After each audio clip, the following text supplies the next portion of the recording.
Hello good evening everybody. So we are doing PCS nomination register A2 and C का जो हमारी series चल रही है। We are doing polity classes. इससे पहले हमारी जो क्लासेस हैं हमने 3 क्लासेस कर ली हैं। Today is our 4th class for polity. हमने जो लास्ट में टॉपिक किया था दैट वाज प्रियम्बल। उससे पहले हमने फंडामेंटल राइट्स और कॉन्स्टिट्यूशनल अमेंडमेंट को लेके एक कंसेप्ट समझा था कि कितना संविधान को बदला जा सकता है, और हमने सुप्रीम कोर्ट की जजमेंट्स एंड कॉन्स्टिट्यूशनल अमेंडमेंट्स की थी that can be asked in the exam.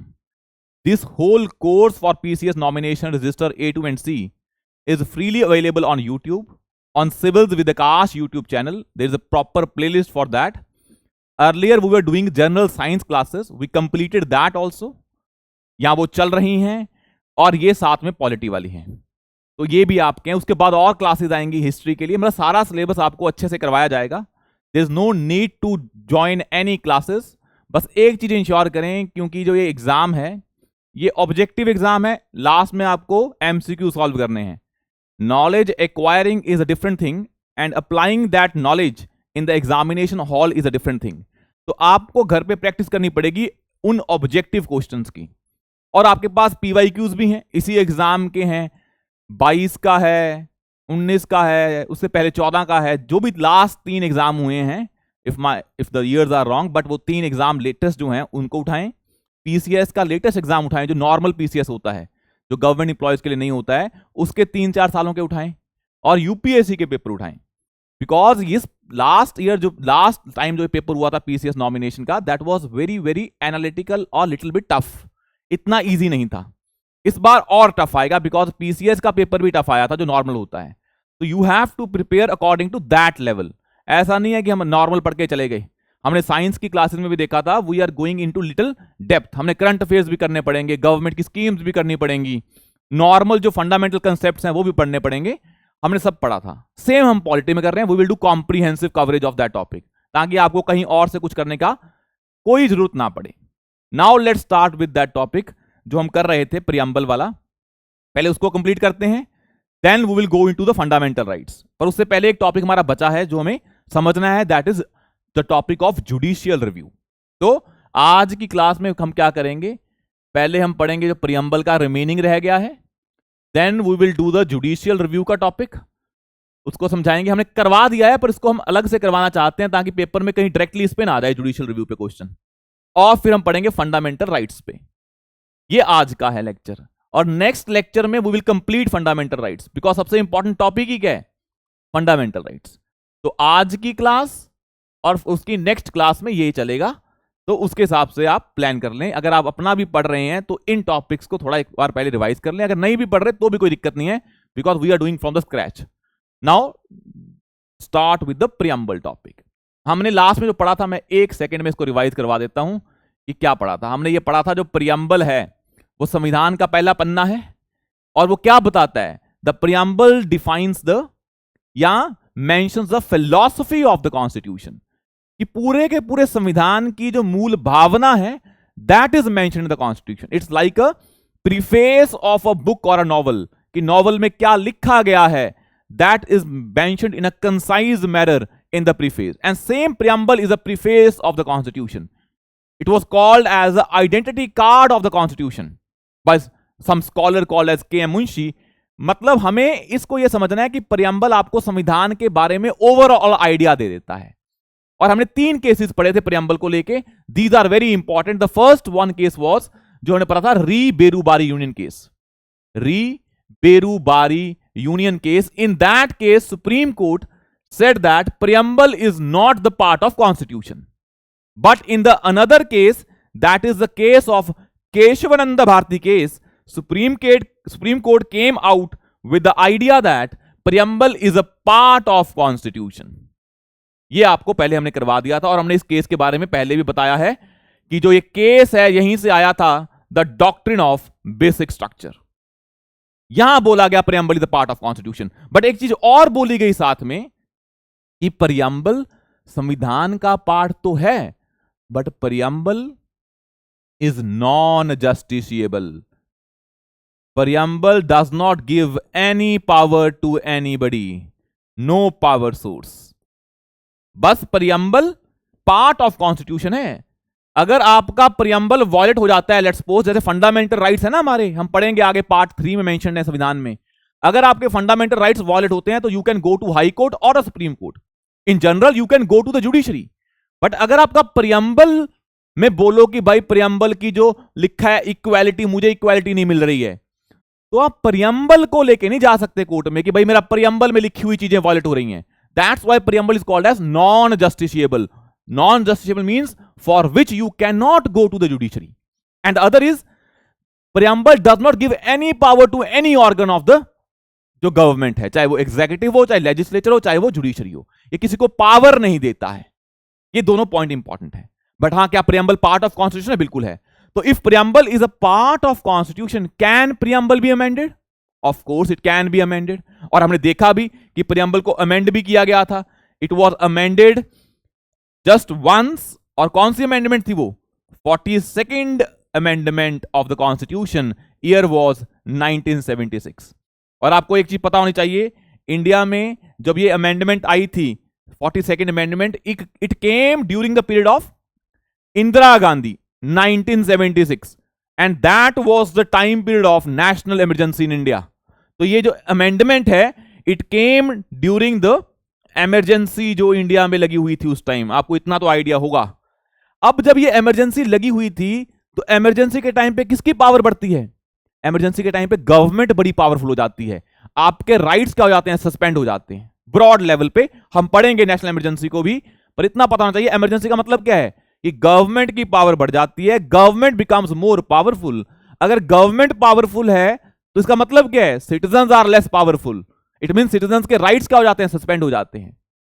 अब उस टाइम अगर कोई अमेंडमेंट आई होगी that will give more power to the government. और इस अमेंडमेंट में गवर्नमेंट ने संविधान में अमेंडमेंट्स की इसके टाइम पे, इस अमेंडमेंट में, तो उस टाइम गवर्नमेंट ने बहुत ज्यादा पावर एक्वायर कर ली। Government acquired lot of powers. That why this amendment is called as mini constitution. ऐसा लगा कि एक छोटा संविधान ही इस अमेंडमेंट से ऐड कर दिया। संविधान के बहुत सारे प्रोविजंस चेंज किए गए और एक क्या है, हमने प्रियम्बल बदल दिया। और उस प्रियम्बल की अगर मैं बात करूं क्या चेंज किए गए थे, इस प्रियम्बल में 3 नए वर्ड्स ऐड किए गए। One was socialist, other was a secular, and the third one was integrity. You have to remember that it was these 3 words which were added in the preamble by 42nd amendment 1976. और India की history में preamble को सिर्फ एक बार ही amend किया गया है। Only once preamble has been amended. ये आपको फैक्ट्स पता होने चाहिए। And you also no one more important thing कि जो ये री-बेरूबारी यूनियन केस था that came in the year 1960, Keshavananda Bharti case came in the year 1973। And I told you the supreme court दोबारा भी उसने बोला इस केस के बाद। कौन सा केस था वो? LIC of India case 1995। LIC of India case 1995, इसमें भी बोला गया सेम चीज जो कहां बोली थी? केशवानंद भारती केस में। तो you should be aware of these 3 important judgments जो आपको समझनी है। आजकल भी ये डिबेट चलती रहती है क्या कि जो ये वर्ड ऐड किए गए थे socialist, secular and integrity, supreme court में एक पिटीशन गई जस्ट फ्यू मंथ्स बैक, और यहां 1 साल हुआ होगा अप्रॉक्सीमेट। उन्होंने बोला कि भाई जब ये वर्ड ऐड किए गए प्रियम्बल में, that time government was extremely powerful. It means उस टाइम पे क्या लगी हुई थी? इमरजेंसी लगी हुई थी। तो इमरजेंसी के टाइम पे लोगों की पावर तो होती नहीं है, उस टाइम तो गवर्नमेंट पावरफुल होती है। तो जो ये वर्ड्स ऐड किए गए हैं, these words do not represent the will of people. तो उन्होंने बोला कि जो ये वर्ड ऐड किए गए हैं, ये वर्ड ऐड करना गलत था because at that time government was powerful, citizens के पास राइट्स ही नहीं थे, तो उनकी विल के बिना ये वर्ड ऐड किए गए। So that's why these words should be removed from the preamble. हम बाद में ऐड कर सकते हैं, पर ये अमेंडमेंट अपने आप में क्या है? गलत है प्रियम्बल को लेके। तो ये केस चल रहा है, पर हमें आपसे इससे हमें मतलब हमें इससे क्या लेना किस चीज से, पर हमें इतना पता होना चाहिए these 3 words were added in the preamble later in the year 1976। यहां तक हमने कर भी लिया था। और हमने एक चीज और बताई थी आपको, and that is also very important अगर आपको समझनी है। वो क्या? अगर मैंने आपको बोला कि preamble is not a source of authority, मतलब प्रियम्बल बस लिखा है, इसका कोई वजूद नहीं है in terms of legal validity नहीं है, इसकी सोर्स ऑफ अथॉरिटी नहीं है। पर सुप्रीम कोर्ट ने एक चीज बोली, और ये क्वेश्चन यूपीएससी में भी आया था, कि preamble independently source of authority नहीं है। बट लेट्स सपोज आप संविधान के किसी पार्ट को समझ रहे हैं और उसकी इंटरप्रिटेशन में अगर कोई डाउट आता है, then you can use preamble because preamble mentions the philosophy of the constitution. It means preamble independently source of authority नहीं है, but preamble in connection with other parts of the constitution is the source of authority. That is important thing. तो preamble independently source of authority नहीं है, but dependent on other parts of constitution, preamble source of authority है। तो किसी और part पे अगर dependent है तो it can be source of authority because preamble mentions the philosophy of the constitution and you can use preamble to understand the provisions of the constitution. आया समझ में? अब हमने स्टार्ट किया था कि preamble में कौन कौन से वर्ड लिखे हैं, and we started with 2 words. हमने वो कवर कर लिए थे, what is democracy and what is a republic. ये हमने लास्ट क्लास में डिस्कस किए थे डिटेल में, and you must be remembering क्या होते हैं ये। अब हम बाकी वर्ड्स डिस्कस कर लेते हैं, क्या है क्या नहीं। अब प्रियम्बल आपको रटा होना चाहिए क्या लिखा है। कई बार तो डायरेक्टली यही क्वेश्चन आ जाता है कि प्रियम्बल में कौन कौन से वर्ड लिखे हैं। तो प्रियम्बल में क्या लिखा है? We the people of India solemnly resolved to constitute India into a sovereign, socialist, secular, democratic republic and to secure to all its citizens justice, social, political and economic liberty of thought, belief, faith, expression and worship. उसके बाद लिखा है equality of status and opportunity to all and to promote among them all fraternity and integrity of unity and integrity of the nation. ये words लिखे हैं, ये रटे होने चाहिए। अगर मैं पूछूं क्या लिबर्टी वर्ड लिखा है? बिल्कुल लिखा है। लिबर्टी ऑफ थॉट लिखा है, बिलीफ, फेथ, एक्सप्रेशन और वर्शिप। कल को बोल देंगे लिबर्टी ऑफ ये जो है प्रोफेशन लिखा है, नहीं लिखा है। एग्जैक्ट वर्ड याद होने चाहिए। एक क्वेश्चन आता है कि पर which of the following words are mentioned in the constitution, तो वो लिख देंगे 4 ऑप्शन। तो आपको अगर याद नहीं है तो कंफ्यूज हो जाओगे। तो एग्जैक्ट रट्टा लगा लो, हमने आपको बोल के बता दिया है। अब 2 वर्ड तो कवर हो गए हैं, कौन से? Democratic and Republic. And the third जो वर्ड है वो क्या है? सॉवरन। इसको समझते हैं। और ये वर्ड्स मैंने आपको बता दिया क्वेश्चन कैसे आता है। You have to remember the preamble word by word, line by line. In fact UPSC में तो ये आया था कि देयर इज अ प्रियम्बल, उसमें लिखा हुआ है sovereign, socialist, democratic, that we constitute India into a sovereign, socialist, secular, democratic republic. तो उन्होंने पूछा कि प्रियम्बल में वर्ड लिखा है रिपब्लिक, उससे पहले वर्ड जो 4 हैं वो कौन कौन से हैं? ऐसे पूछ लेते हैं, बिकॉज प्रियम्बल में यही क्वेश्चंस बनते हैं। तो आपको भी याद करना है, तो हमने आपको बता दिया ये। अब थर्ड वर्ड क्या है जो बड़ा इंपॉर्टेंट है, हमें समझना है, वो है सेकुलर। सारे वर्ड करवाएंगे एक एक करके जितने लिखे हुए हैं। सेकुलर का मतलब क्या है, लेट्स अंडरस्टैंड दैट।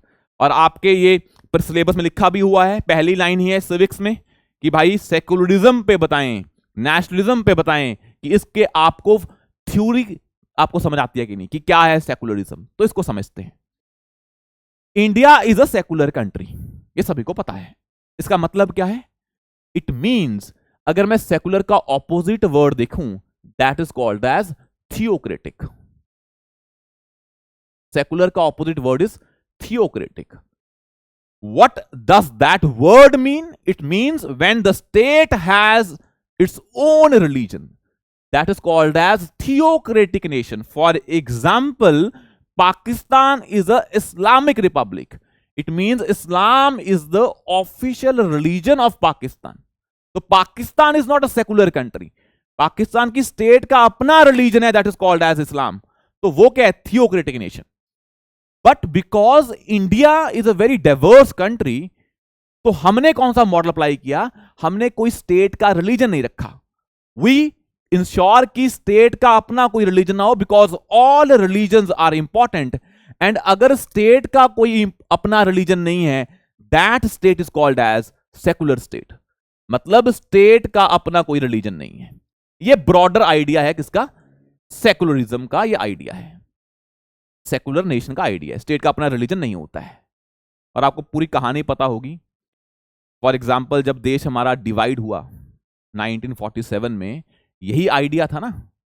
पाकिस्तान के बनने का आइडिया क्या था? उनका मानना था कि Muslims will not be safe in India because India में हिंदूज आर इन मेजॉरिटी.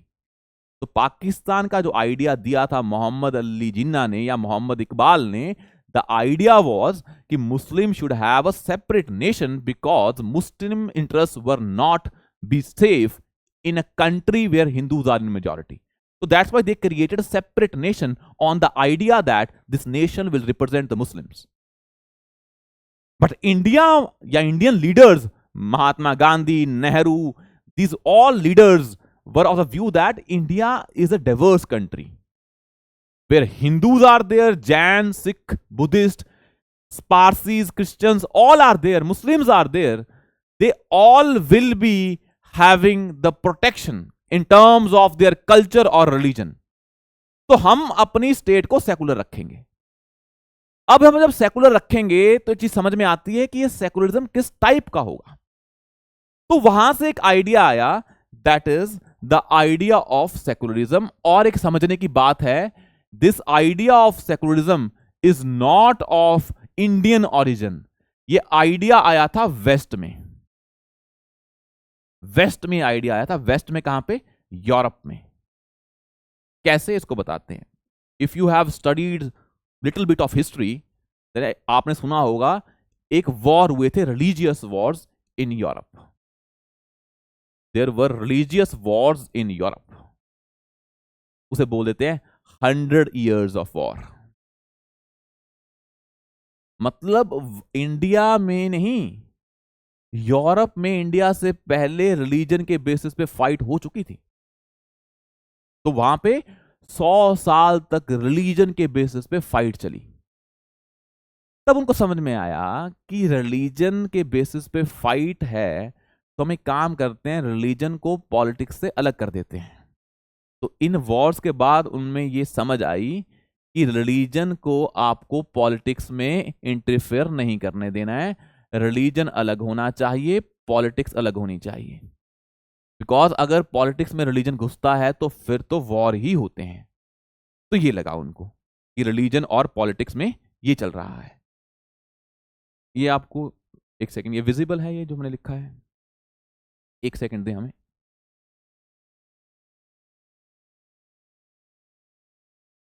नहीं विजिबल है ना, तो गिव मी अ सेकंड. अब आपको विजिबल होगा ये वर्ड, है ना? ठीक है, नाउ इट्स विजिबल. तो रिलीजन और आपको पॉलिटिक्स को सेपरेट करके रखना है. अब यहीं से आया सेकुलरिज्म का आइडिया. तो can I call this secularism as western idea of secularism? इसे बोल देते हैं वेस्टर्न सेकुलरिज्म. उसका मतलब क्या है? क्योंकि यहां पे जो सेकुलरिज्म का आइडिया आया था, इट वॉज बेस्ड ऑन कि उनकी हिस्ट्री बड़ी वॉयलेंट रही है रिलीजन को लेके. तो उनको था कि रिलीजन को पॉलिटिक्स में आने ही नहीं देना है. That idea is called as complete separation of religion and politics. उन्होंने बोला कि अब रिलीजन को पॉलिटिक्स में आने ही नहीं देना है. Politics is called as public sphere. For example, अगर आप फ्रेंच का सेकुलरिज्म देखें, उनका आइडिया क्या है, आपको जो भी रिलीजन का काम करना है अपने प्राइवेट स्फीयर में करें। कहने का मतलब, अगर आपको कोई भी टिक्का लगाना है, कोई भी सिंबल, रिलीजियस सिंबल का यूज करना है, घर के अंदर करें, चार दीवारी के अंदर। जब बाहर आए तो कोई भी रिलीजियस सिंबल नहीं होना चाहिए। इट मीन्स पब्लिक स्फीयर में रिलीजन प्रैक्टिस करना ही नहीं है आपको, ये आपकी प्राइवेट स्फीयर में होना चाहिए। मतलब उन्होंने रिलीजन को इतना नेगेटिव देखा कि उन्होंने बोला कि रिलीजन अब आपका क्या है, सिर्फ प्राइवेट स्फीयर में रहेगा। एंड दैट मीन्स उन्होंने रिलीजन को नेगेटिव सेंस में देखा। नेगेटिव सेंस मतलब उनको डर लगता है कि रिलीजन से तो वॉर ही होंगे। इंडिया में आप देखें ना, आज भी यही होता है, रिलीजन के बेस पे पॉलिटिक्स होती है। जब रिलीजन आ जाता है तो लोगों के सेंटिमेंट्स इन्वॉल्व हो जाते हैं। तो इन्होंने सोचा, वेस्टर्न वालों ने, कि हमें रिलीजन को प्राइवेट स्फीयर में रखना है, पब्लिक से अलग कर दो, प्राइवेट स्फीयर का होना चाहिए रिलीजन। रिलीजन को नेगेटिव देख रहे हैं तो इसको हम बोलते हैं नेगेटिव आइडिया ऑफ सेकुलरिज्म। मतलब ये हम क्या देख रहे हैं, रिलीजन को नेगेटिवली देख रहे हो ना, आपको डर लग रहा है कि कहीं से दोबारा से ये वॉर्स ना होने स्टार्ट हो जाएं। तो आपने, वेस्टर्न वर्ल्ड ने रिलीजन को नेगेटिव सेंस में देखा और स्टेट और रिलीजन को बिल्कुल अलग कर दिया और बोला रिलीजन पब्लिक स्फीयर में आएगा ही नहीं, कहां रहेगा, सिर्फ प्राइवेट स्फीयर में। This idea is called as negative idea of secularism. अब समझते हैं कि भाई इंडिया का आइडिया ऑफ सेकुलरिज्म क्या है। इंडिया का आइडिया ऑफ सेकुलरिज्म क्या है, ये हमने यहां पे रख दिया। अब हम इसको समझाते हैं, इंडिया का आइडिया ऑफ सेकुलरिज्म क्या है। अब वो समझो अच्छे से। अब इसको समझने के लिए एक चीज समझें, इंडिया का idea of secularism is called as positive idea of secularism. Positive idea of secularism, ये पूछते होते हैं। इंडिया में ना भाई, जितना वेस्ट में वॉयलेंस हुआ है रिलीजन को लेके, इंडिया में इतना नहीं हुआ है। और इंडियन सोसाइटी पर से is a very religious society. अब गांधी जी देखेंगे ना, हमारी सोसाइटी रिलीजियस सोसाइटी है, western society is not that religious. अगर मेरे को कंपेयर करना हो वेस्ट और ईस्ट को, तो उनकी society is very materialistic society. West is very materialistic society. वहां पे आप देखेंगे स्पिरिचुअलिज्म बहुत कम है, अब आना स्टार्ट हो रहा है वहां पे। इनफैक्ट जो वहां के लोग हैं वो इंडिया में आते हैं स्पिरिचुअलिज्म के लिए, because India is a land of religion, India is a land of spirituality. यहीं पे सारे क्या हुए, बड़े बड़े संत महात्मा हुए हैं, ये रियलिटी है। तो हमारी सोसाइटी रिलीजियस है और रिलीजन इज अ आइडेंटिटी और अ पार्ट ऑफ एन इंडिविजुअल। आप देखेंगे हर सोसाइटी में, हर स्टेट में, हर फैमिली में रिलीजन का अपना ही इंपॉर्टेंस है। उसके बिना हमारी लाइफ कंप्लीट है ही नहीं है। पर वेस्ट में ऐसा नहीं है। तो हमें समझ में आया कि भाई हम रिलीजन को प्राइवेट स्फीयर में नहीं रख पाएंगे, because individual is the part of public sphere. तो इंडिविजुअल वहां पे भी रिलीजन का प्रैक्टिस करेगा। दैट्स वाई हमारे फंडामेंटल राइट्स में हमें राइट है, राइट टू प्रोफेस, प्रोपोगेट अपना रिलीजन,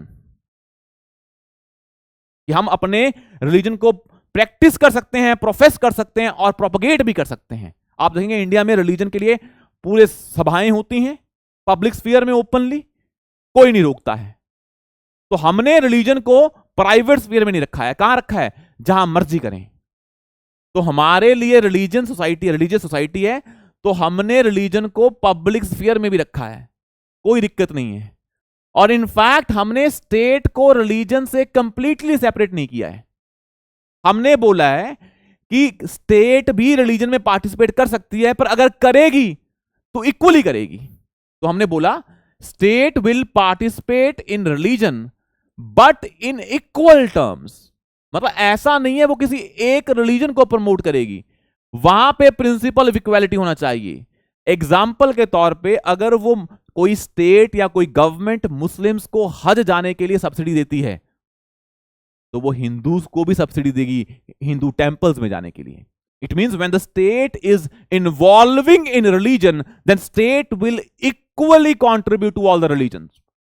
तो क्या फर्क है ये पॉजिटिव आइडिया ऑफ सेकुलरिज्म में और नेगेटिव आइडिया ऑफ सेकुलरिज्म में? It means in India religion is not just a part of private sphere, in fact it is a part of public sphere. And ये public sphere में लेके आना is your fundamental right mention in the constitution. वो आपको बताएंगे हम, article 25 से लेके 28 तक।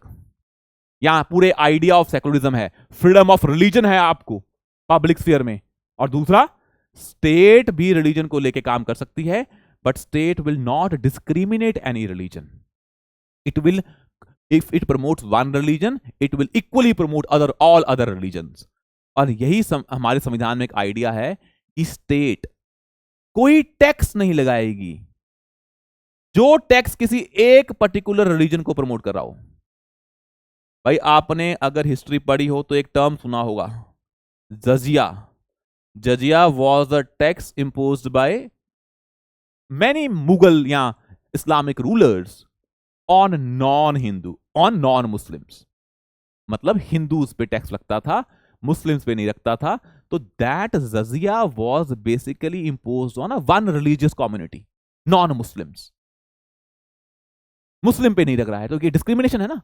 तो हमने संविधान में ऐड किया कि government will not impose any tax which will promote any particular religion. सरकार ने एक टैक्स लगाया जिससे पैसा इकट्ठा होगा, उससे हिंदूज के इंटरेस्ट को प्रमोट किया जाएगा। This is not allowed in the constitution because this is against the idea of secularism. तो हमने एक सिंपल सी बात बोल दी है कि स्टेट जो हमारी है वो रिलीजन में पार्टिसिपेट करेगी, कोई दिक्कत नहीं है, but that will not be discriminatory against any religion. This is the idea of positive idea of secularism. यहां तक समझ में आया कि नहीं आया? ये फर्क है नेगेटिव आइडिया में और पॉजिटिव आइडिया में। और सेकुलरिज्म का आइडिया आया कहां से? It was the idea given by the western world because they face the 100 years of religious war. वहां रिलीजियस वॉर्स हुए थे, और क्योंकि वहां पे वायलेंस हुई है, ब्लड शेड हुआ है, तो वो रिलीजन को नेगेटिव सेंस में देखते हैं। पर in India we see religion in a positive light. We believe that religion is a part and parcel of individual life. ये आइडिया ऑफ सेकुलरिज्म है। यहां तक समझ में आया? Now the next word is called as sovereign. India is a sovereign. और जो ये वर्ड हमने आपको अभी बताया है, this idea of secularism, it was added in the, आपको पहले बताया था 42nd अमेंडमेंट से ऐड किया गया था ये 1976 में। तो इसका मतलब एक क्वेश्चन आता है दिमाग में कि क्या इंडिया सेकुलर नेशन नहीं था? भाई ये 1976 में वर्ड ऐड किया हमने, India is a secular nation. कहां पे? प्रीएम्बल में। तो क्वेश्चन आता है भाई कि क्या इंडिया पहले सेकुलर नहीं था बिफोर 1976? तो भाई ये बोला गया कि India was always a secular nation. जब संविधान फोर्स में आया तो इंडिया सेकुलर ही माना गया था। वो तो हमने प्रीएम्बल में लिखा नहीं। क्यों? क्योंकि अगर हम फंडामेंटल राइट्स की बात करें तो फंडामेंटल राइट्स हैं आर्टिकल 25 से लेकर 28 तक। These rights in itself promote secularism in India. ये जो सेकुलरिज्म की सारी कहानी मैंने बताई है, it is mentioned in this articles 25 to 28। ये फंडामेंटल राइट्स हैं आपके। तो इंडिया सेकुलर था तभी ये फंडामेंटल राइट्स दिए गए थे। वो तो हमने प्रीएम्बल में वर्ड मेंशन नहीं किया क्या? The word that is secular. पर India was from the beginning was a secular nation because we had those rights of 25 to 28। एक और एग्जांपल है इसकी सेकुलरिज्म की, इसी में ही, कि इंडिया सेकुलर कैसे था। अगर प्रीएम्बल में सेकुलर वर्ड नहीं था तो एक और एग्जांपल दी जाती है, उसको भी समझें। वो एग्जांपल क्या है? दैट एग्जाम्पल इज बेसिकली, एक ना आर्टिकल है, आर्टिकल 29, एक आर्टिकल है 30। ये दोनों आर्टिकल समझते हैं क्या है ब्रॉड में। I will teach you these rights in fundamental rights topic also, but just want give you broad idea क्या है ये। अब इसको देखें क्या है ये। अब आर्टिकल 29 और 30 में बोला गया है, 29 भूल जाएं क्या है, 30 जो है वो है माइनॉरिटीज के लिए। क्या है ये देखें। इन राइट्स में एजुकेशनल एंड कल्चरल राइट्स दिए गए। कौन से राइट्स दिए गए? Educational and cultural rights. इसमें दिए गए हैं आर्टिकल 29 में और 30 में। 29 में दिए हैं सभी को, मेजॉरिटी को भी और माइनॉरिटी को भी। यहां पे दिए माइनॉरिटीज को, 30 में दिए माइनॉरिटीज को। तो आर्टिकल 29 में कुछ राइट्स दिए हैं जो मेजॉरिटीज को भी दिए हैं, माइनॉरिटीज को भी दिए हैं। और 30 में these rights were given only to minorities। अब क्वेश्चन आता है जो दिमाग में, दैट इज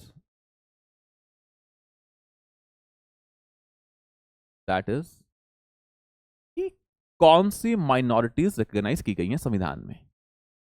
इंडिया में माइनॉरिटीज किस बेसिस पे हैं भाई? वही है ना, रिलीजन के बेसिस पे।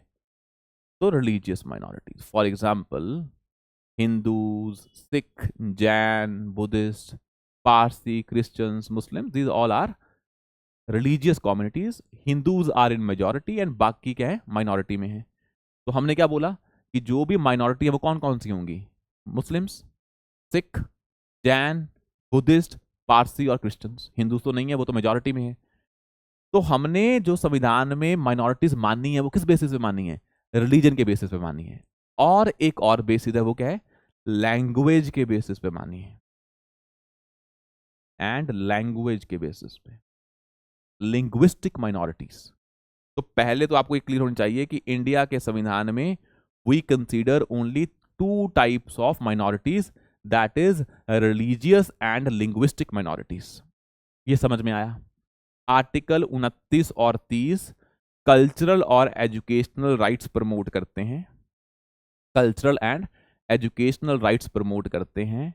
और वो कल्चरल और जो एजुकेशनल राइट्स हैं वो हमने आर्टिकल 29 में सभी को दिए हैं, चाहे मेजॉरिटीज चाहे minorities. But in article 30 these are given to only to minorities. And what are minorities?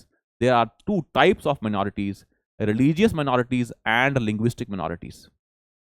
अब समझते हैं कहानी कि क्यों दिए गए। क्योंकि हम जब बता रहे हैं, ये किस कंटेक्स्ट में बता रहे हैं? ये सेकुलरिज्म के एस्पेक्ट में बता रहे हैं आपको। आर्टिकल 30 इसलिए ऐड किया गया, जब देश में बंटवारा हुआ, हिंदू और मुस्लिम्स में ये डिस्प्यूट था। कुछ मुस्लिम्स मानते थे कि भाई हम इंडिया में सेफ नहीं हैं, तो हम कहां जाएंगे? पाकिस्तान में जाएंगे। तो इंडियन लीडर को ये कहना था कि भाई ये आपकी विचारधारा है कि Muslims and Hindus can not live together, but we Indians, मतलब जो लीडर्स थे, वो उनका मानना था कि Hindus and Muslims can live together. दोनों में डिफरेंसेस हो सकते हैं पर वो हम रिजॉल्व कर लेंगे। ऐसे कोई डिस्प्यूट नहीं है कि अलग रहना पड़े। भाइयों में लड़ाइयां होती हैं पर ये नहीं है कि अलग हो जाएं, साथ में रहा जा सकता है, ये मानना हमारा था। फिर मुस्लिम ने पूछा कि अगर हम यहाँ पे आएंगे तो आपके तो यहाँ पे हिंदूज मेजॉरिटी में हैं, अगर आपके हिंदूज मेजॉरिटी में हैं तो हमारा कल्चर तो डिस्ट्रॉय हो जाएगा, क्योंकि जो मेजॉरिटी कल्चर है वो अपनी चलाएंगे, हमारा कल्चर डिस्ट्रॉय हो जाएगा। तो हिंदू लीडर्स ने बोला, कॉन्स्टिट्यूएंट असेंबली में बोला कि आप डरे नहीं, हम आपको कुछ राइट्स देते हैं जिससे आपका कल्चर डिस्ट्रॉय नहीं होगा। तो उन्होंने बोला कौन से राइट्स? तो उन्होंने बोला कि कल्चर जो आपका है, फॉर एग्जाम्पल इस्लामिक कल्चर है, अगर उसको प्रमोट बचा के रखना है तो क्या करना चाहिए? यही करना चाहिए ना कि जो कल्चर है उसकी जो लैंग्वेज है, मान लो इस्लाम में उर्दू लैंग्वेज है, तो आप अपने बच्चों को उर्दू पढ़ाएं, आप अपने बच्चों को अपने कल्चर के बारे में पढ़ाएं। वो आपको फंडामेंटल राइट्स हैं, उसमें स्टेट इंटरफेयर नहीं करेगा। मतलब उनको पावर दी गई कि आप अपने एजुकेशनल इंस्टीट्यूशंस बना सकते हैं, उनको अपने हिसाब से चला सकते हैं।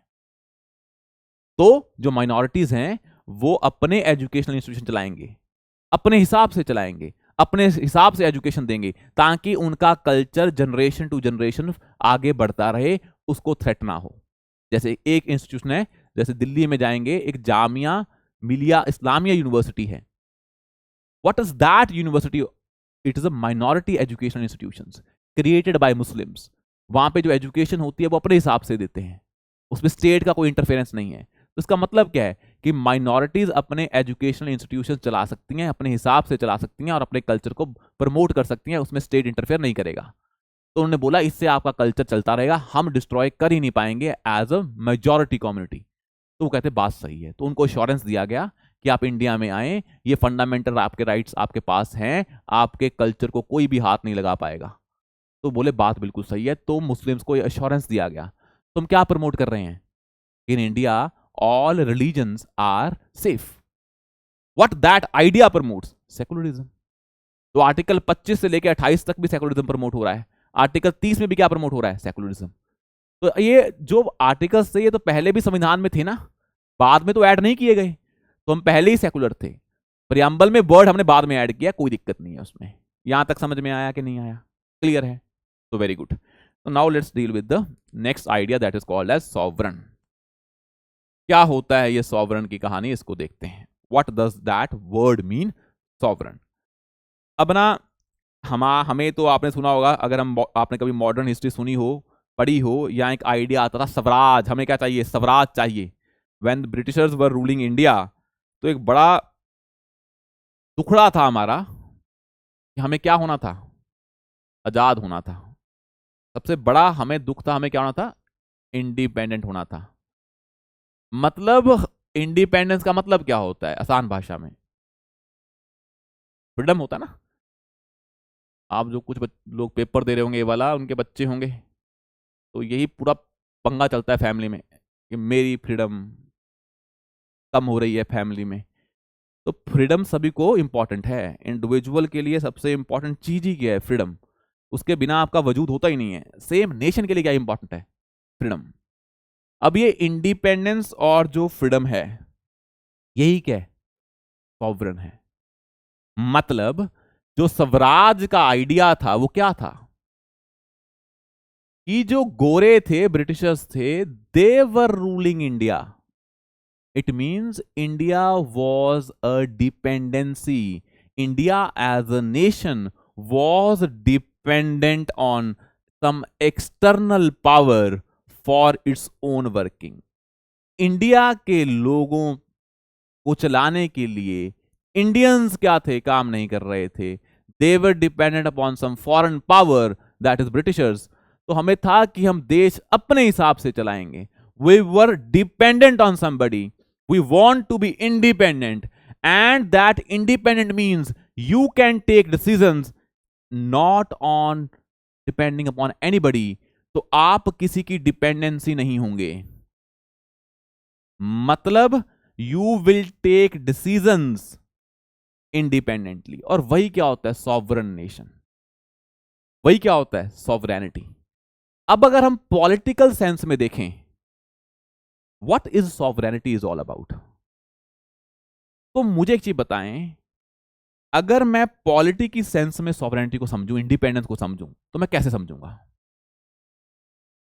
अगर मैं वर्ड इंडिपेंडेंस लिखूं और साथ में मैंने लिख दिया सॉवरन, अगर मुझे ये वर्ड समझने हैं पॉलिटिकल सेंस में, मैंने आपको समझाया इन जनरल, पॉलिटिकल सेंस में क्या होती है सॉवरेनिटी।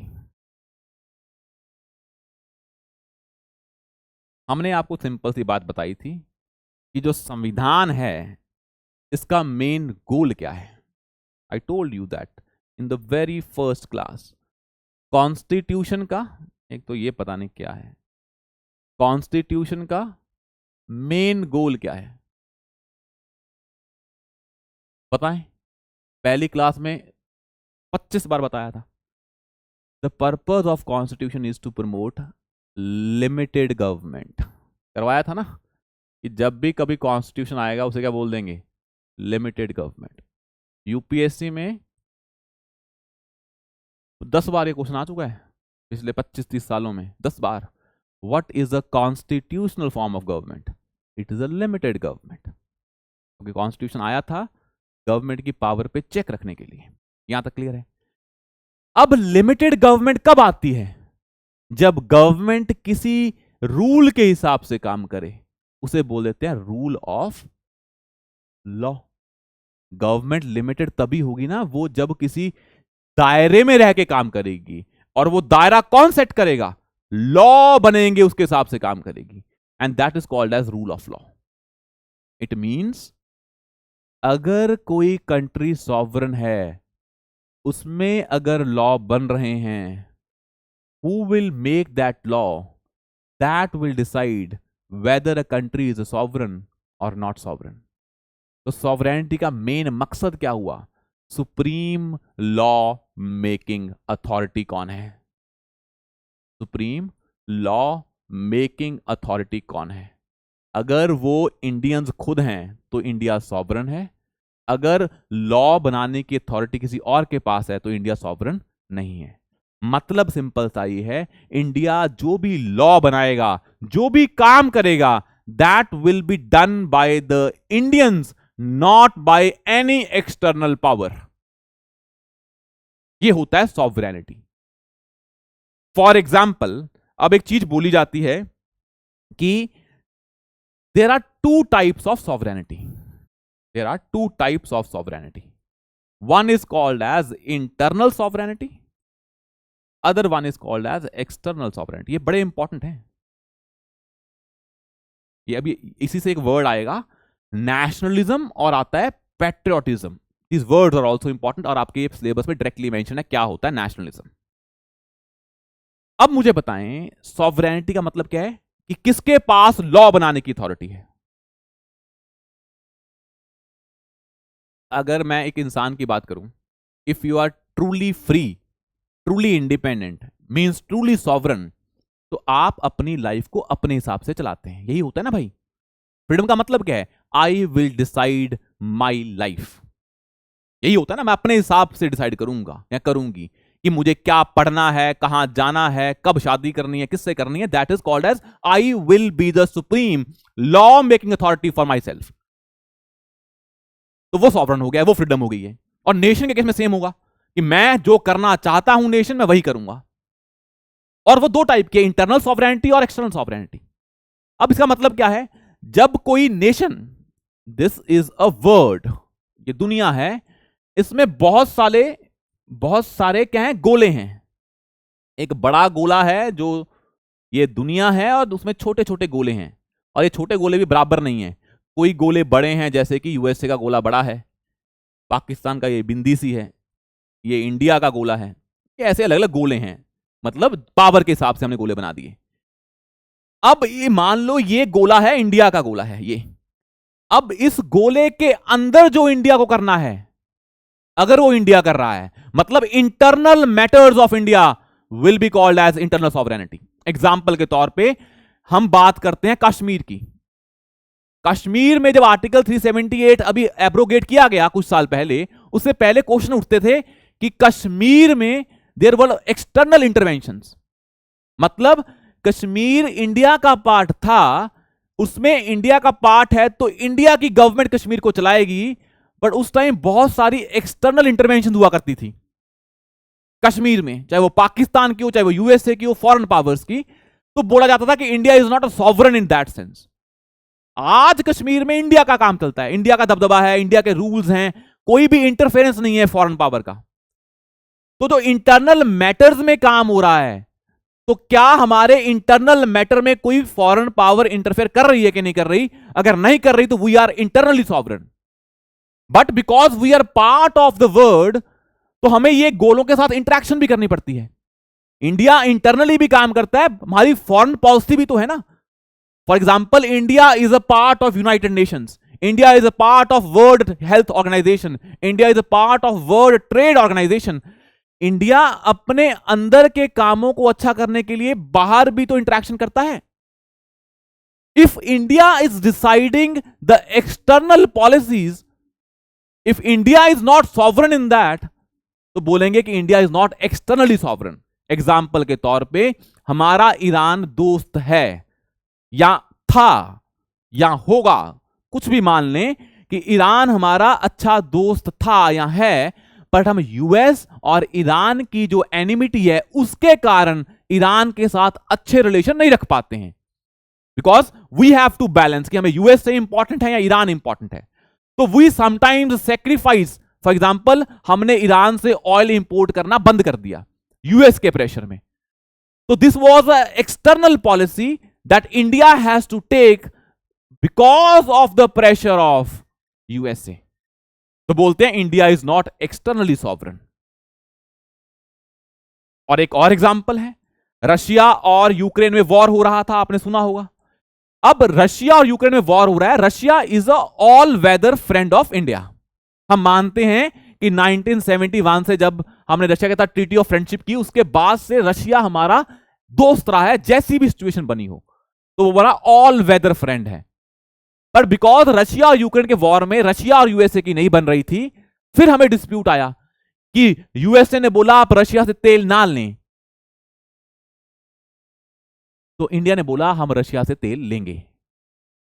तो यूएस ने हमारे पे प्रेशर डालने की कोशिश की, बट वी डिसाइडेड कि this policy of buying oil from Russia at a cheaper cost is in India's interest, तो we decided to buy oil from Russia. तो we will not pressurised by US by USA's directions. हमने बोला आप बोलते रहे, हम अपना काम करेंगे. It means we were external sovereign. तो ये होती है इंटरनल और एक्सटर्नल सॉवरन. तो एक चीज आप देख रहे हैं कि sovereignty in a world where nations are interacting with each other. ऐसी दुनिया जो क्या है, ग्लोबलाइज्ड है. जब आपके इतने सारे दोस्त हैं, इतने सारे दुश्मन हैं, तो उस सेंस में आप एक्सटर्नली सॉवरन प्योर फॉर्म में हो ही नहीं सकते हो. हां, इंटरनल सॉवरन हो सकते हो, और इनफैक्ट समटाइम्स इंटरनल सॉवरेनिटी भी इंपैक्ट करती है. तो अगर हम ग्लोबलाइज वर्ल्ड को छोड़ दें, पहले नेशंस कैसे थे, अपना अपना काम करते थे, बाहर इंटरेक्शन बिल्कुल कम थी. तो ऐसी दुनिया में तो आप सॉवरन प्योर फॉर्म में हो सकते हो, पर जब आप दुनिया का पार्ट हो, फिर वहां पे आपको इंटरेक्शंस करनी पड़ेंगी. तो वहां पे कई बार सॉवरेनिटी चली जाती है. तो in in in practical terms, in real terms, no nation is purely sovereign. पर अगर हम आइडियल सेंस में देखें तो ये होते हैं सॉवरेनिटी इंटरनल और एक्सटर्नल. ठीक है, ये समझ में आया. अब सॉवरेनिटी का एक और कंसेप्ट समझते हैं जो कि पेपर में पूछा भी जाता है. For example, we are part of United Nations.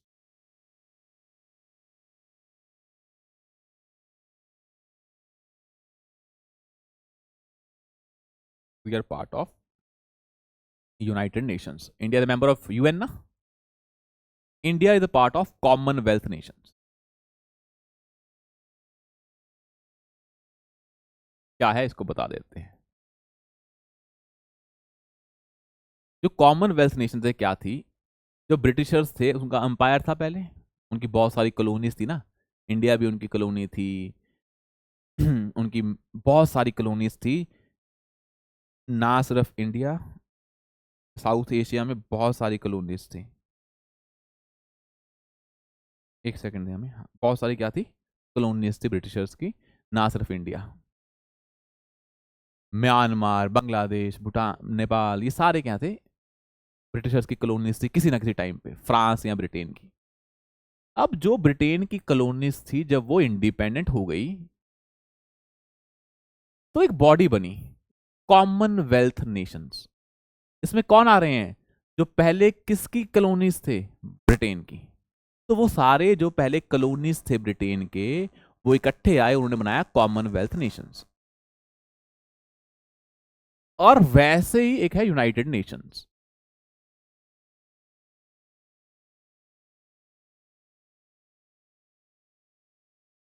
क्या है इसको समझ लेते हैं.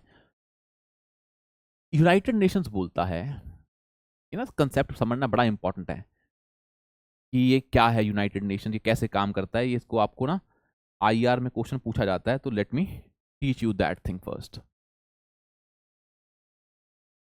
एक यूएन है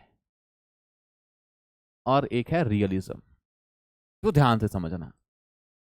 यूएन पे जब क्वेश्चन आएगा तो आपको समझ में आ जाएगा. मैं यूएन आपको यहीं पे करवा देता हूं थोड़ा सा. इंटरनेशनल रिलेशन दो तरीके से चलते हैं. One is called as realism, other one is called as liberalism. और लिबरलिज्म में आता है यूएन. क्या है ये, आपने वर्ल्ड वॉर 1 सुना, वर्ल्ड वॉर 2 सुना.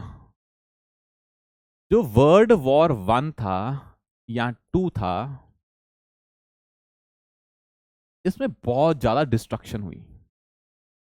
क्यों हुई डिस्ट्रक्शन, तो बोला गया कि उस टाइम पे कोई ऐसी बॉडी नहीं थी ब्रॉड लाइक यूनाइटेड नेशंस, जो नेशंस के डिस्प्यूट को सॉल्व कर देती.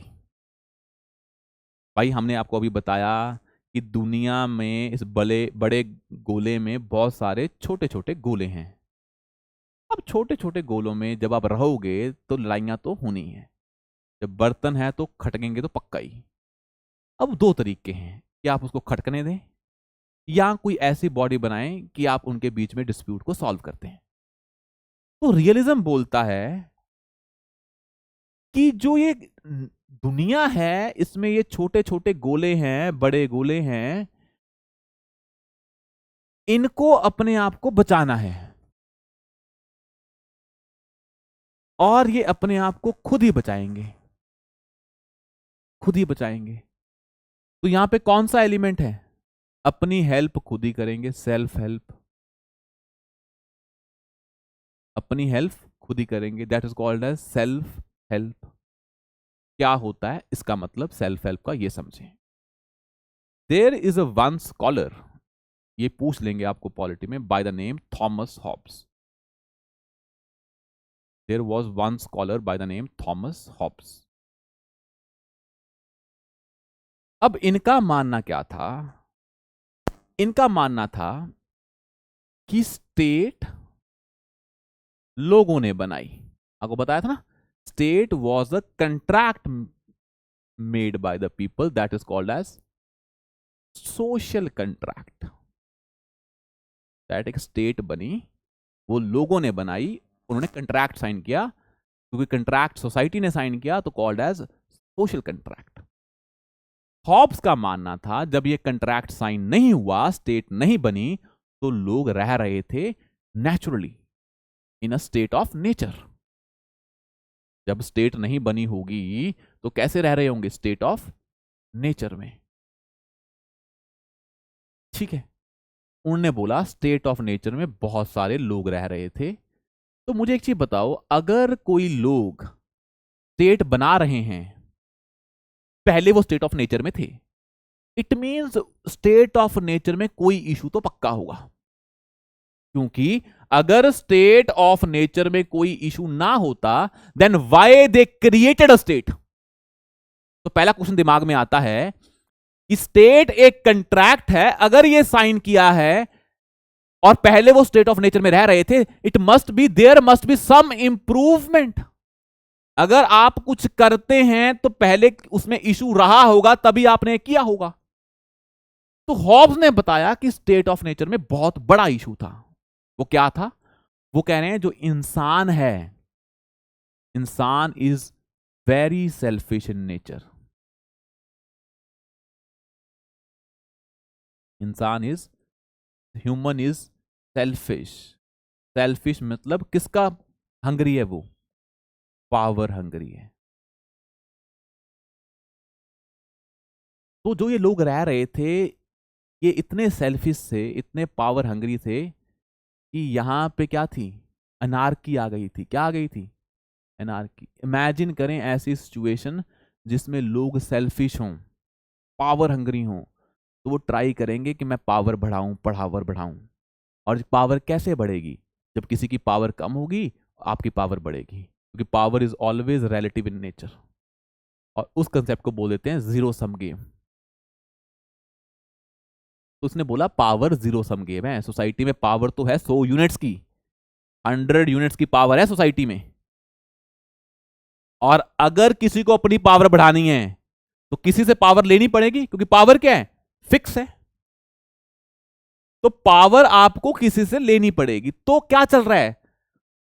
लोगों में मारपीट हो रही है, वायलेंस हो रहा है।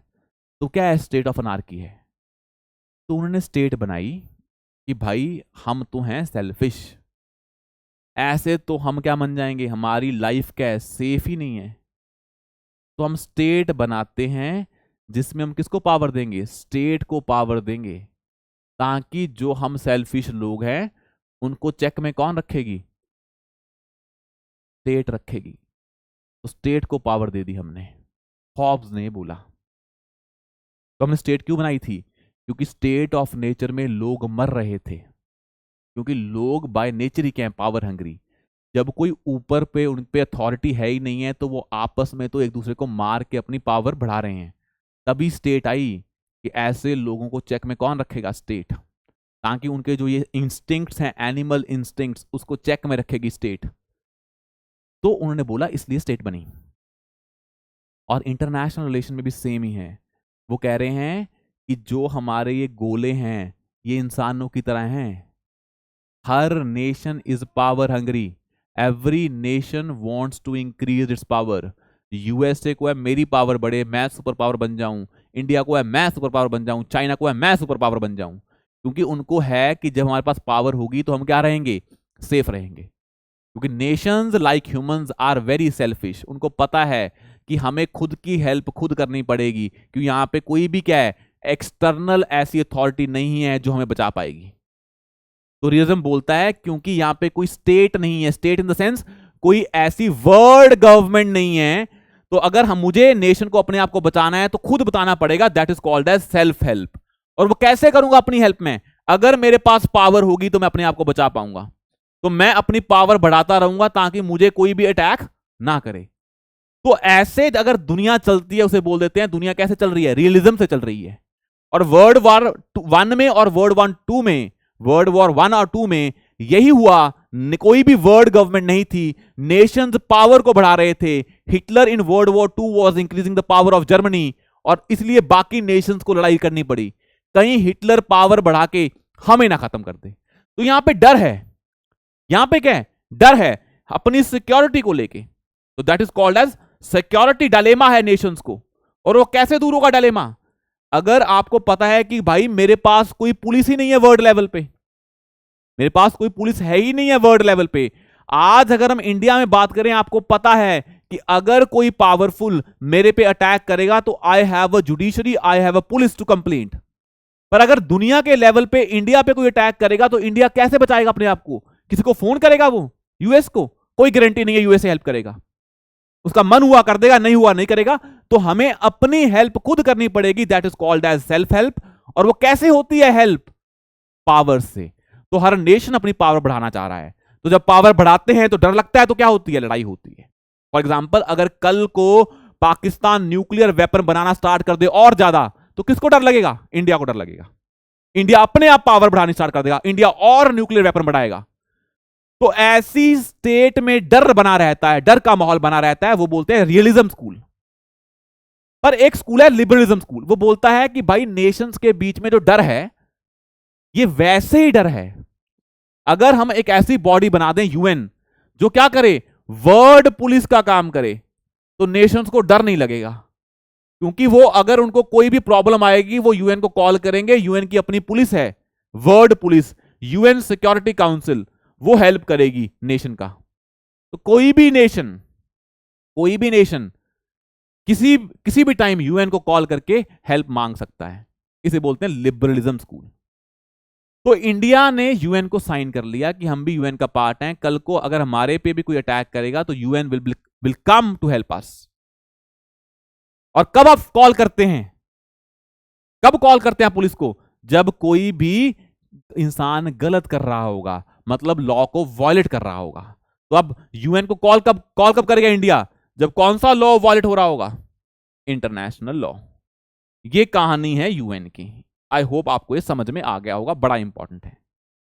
अब बात आती है कि जब इंडिया ने यूएन को साइन किया या कॉमनवेल्थ को साइन किया, इंडिया साइंड यूएन और कॉमनवेल्थ, तो एक क्वेश्चन आता है कि हमने तो अपनी सॉवरेनिटी किसी और को दे दी, हमने तो अपनी सॉवरेनिटी किसी और को दे दी। तो हम बताते हैं इसमें कि हमने अपनी सॉवरेनिटी किसी को नहीं दी भाई। हमने जो ये किया है कि हम कॉमनवेल्थ का पार्ट हैं, हम यूएन का पार्ट हैं, ये हमने खुद किया है ना। This is the intentional decision taken by the Indians, India, कि हम यूएन का पार्ट हैं, हम कॉमनवेल्थ का पार्ट हैं। बिकॉज हमें लगा इसका पार्ट बन के हमारा इंटरेस्ट सॉल्व होगा, तो हम उसका पार्ट बन गए। कल को हम इससे बाहर भी आ सकते हैं, तो हमने अपनी सॉवरेनिटी लूज नहीं की है। सॉवरेनिटी लूज करने का मतलब होता है कि मेरे डिसीजन जो मैं लेना चाहता हूं कोई और ले रहा है। एक है आपने खुद चाहा कि आपके डिसीजन कोई और ले, तो वो आपका डिसीजन था, तो you are not losing the sovereignty. अगर आपने बोला कि मेरे बिहाफ पे पेरेंट्स डिसाइड करेंगे कि मुझे क्या पढ़ना है, तो it doesn't mean you are not sovereign, you are sovereign, but you decided कि that parents have more knowledge and experience, they can decide better. तो आपने अपना जो डिसीजन है किसी और को दे दिया, पर वो आपने खुद डिसाइड किया है। It does not mean you have lost the sovereignty और अ फ्रीडम। तो इससे हमने सॉवरेंटी लूज नहीं की है। आया समझ में? और सॉवरेंटी का एक मतलब सिंपल होता है, if you are a sovereign nation, आप इंडिपेंडेंट नेशन हैं, तो एक एस्पेक्ट और है, इसको भी समझ लें। आई होप ये आपको क्लियर हो गया होगा। ये जनरली बड़ा डीप लेवल पे पढ़ाया है हमने, पर ये ठीक है, आपको समझ में आना चाहिए। बेसिक थोड़ा ना पढ़ना है, ताकि आपको क्लैरिटी तो हो ना क्या चल रहा है। व्हाट इज नेशन, पहले क्वेश्चन आता है व्हाट इज नेशन। ये भी क्वेश्चन आ रखा है प्रीलिम्स में बहुत बार कि नेशन क्या होता है, तभी तो आइडिया आएगा नेशनलिज्म का, और उसी के हिसाब से एक आइडिया होता है पैट्रियोटिज्म का। इसको भी देख लेंगे, पैट्रियोटिज्म का और नेशनलिज्म का। ये बड़ा इंपॉर्टेंट लेक्चर है ये। अगर पॉलिटी में सिलेबस की पहली लाइन है ना, सेकुलरिज्म, नेशनलिज्म, लिबर्टी, बड़े इंपॉर्टेंट है ये टॉपिक्स, बहुत ही ज्यादा इंपॉर्टेंट है।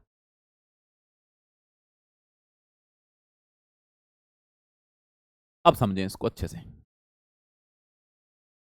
अब एक होता है वर्ड नेशन, एक होता है word state. There are two words, one is nation and other one is state. इसको समझते हैं, दोनों सेम नहीं है ये, दीज आर डिफरेंट वर्ड्स। फिर हम इसको कंसेप्ट को समझेंगे। एक है नेशन, एक है state.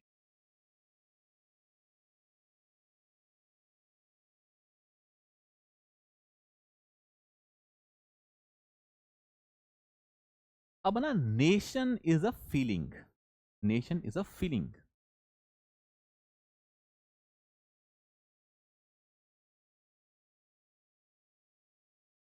And state is a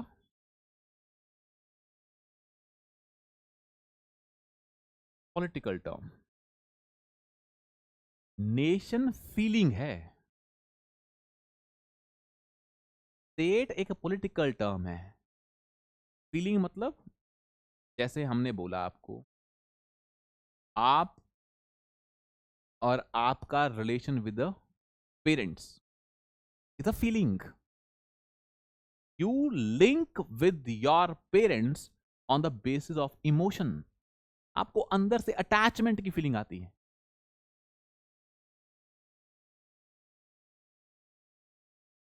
for example, if you are from one particular community, कोई particular caste, sub caste, particular language, for example आप पंजाब से हैं, तो एक पंजाबी लैंग्वेज के लेके एक फीलिंग आती है ना कि वी आर वन। आप कहीं कॉलेज में पढ़ रहे होंगे पहले कभी, तो आपका अगर रूममेट तमिल का हो गया, साउथ इंडियन था, वैसे होता नहीं है पंजाब में, पर कई जगह हो भी जाता है। अगर आपका रूममेट कोई साउथ इंडियन था, तो आपको वो अटैचमेंट नहीं होती है, अंदर से फीलिंग नहीं आती है, because your cultures are different.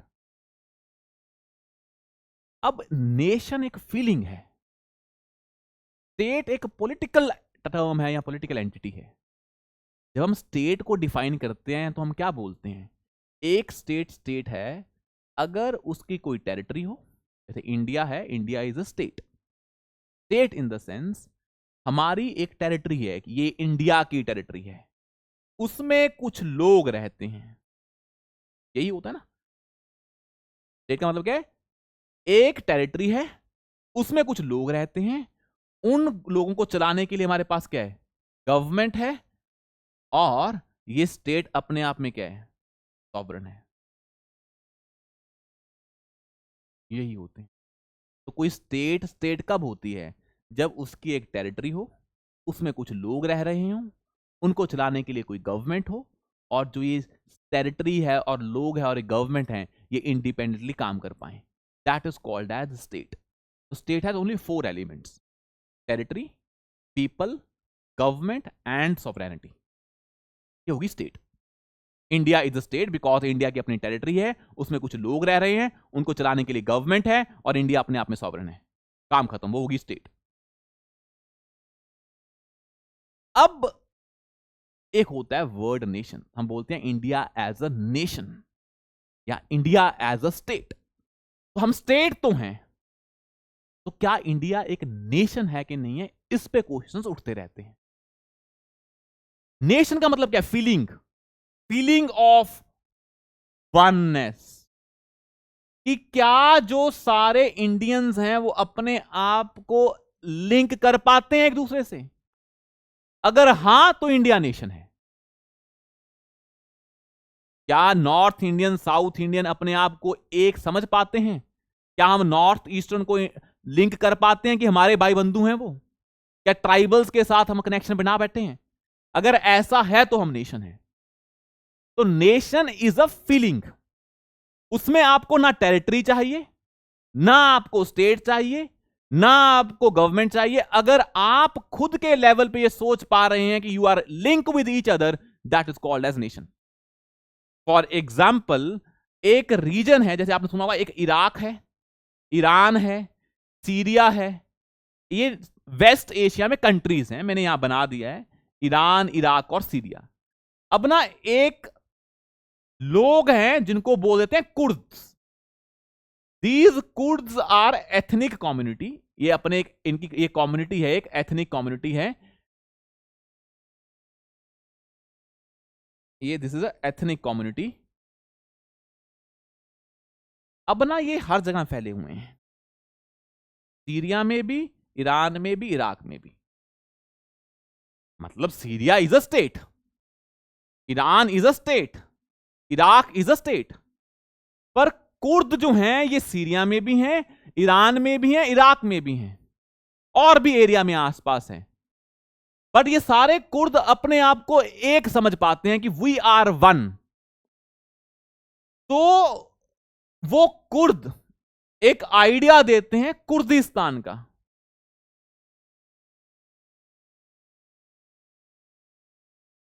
तो वो जो कुर्द हैं जिनमें वननेस की फीलिंग है,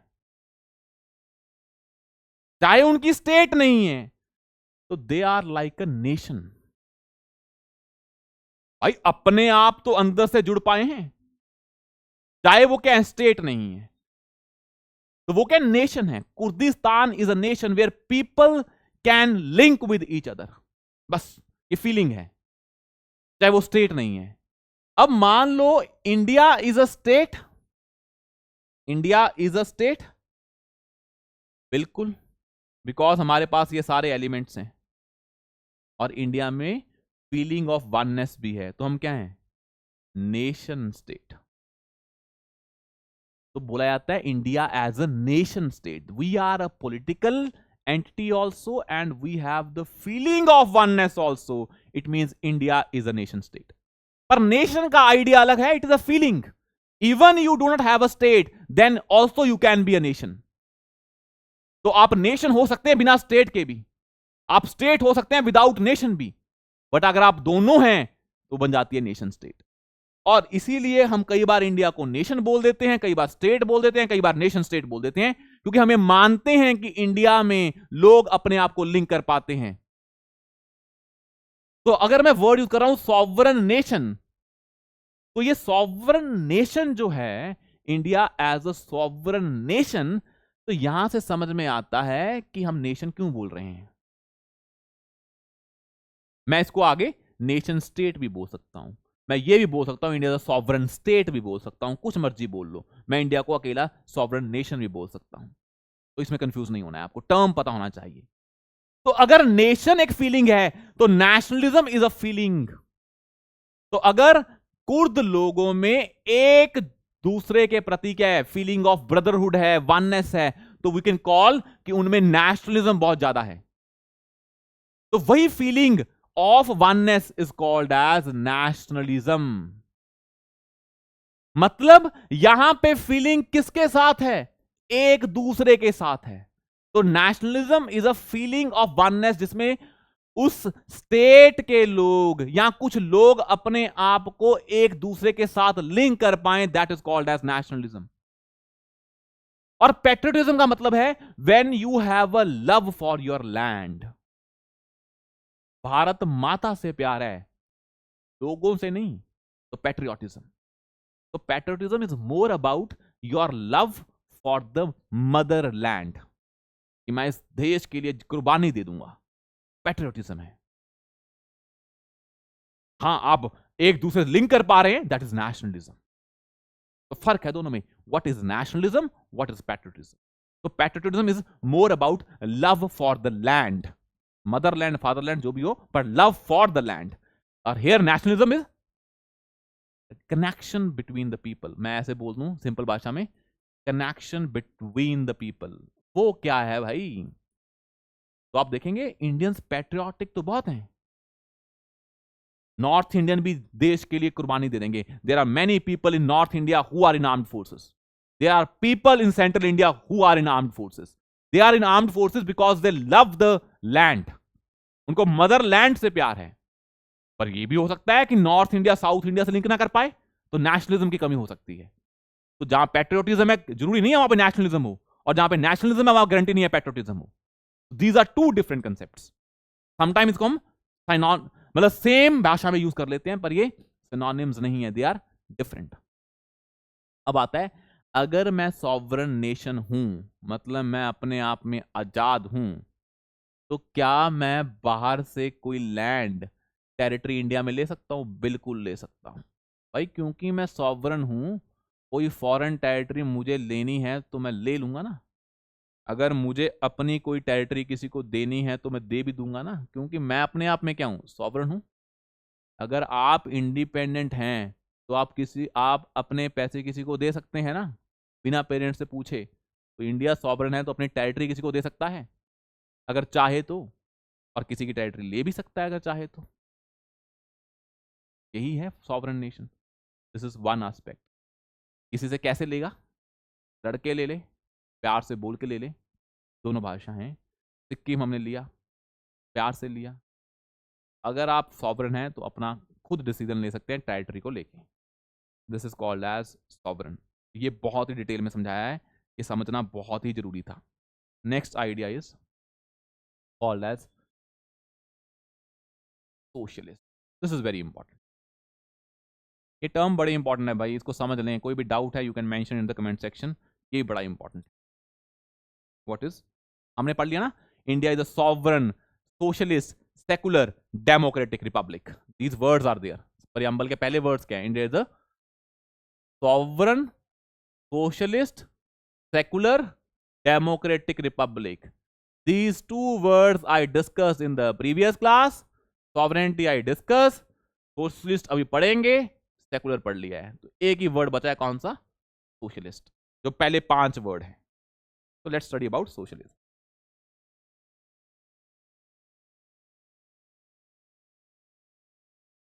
इसको समझते हैं। आपको 2 चीजें पढ़नी पड़ेंगी इसके लिए, बड़ा इंपॉर्टेंट है। एक होता है socialism and the other term is called as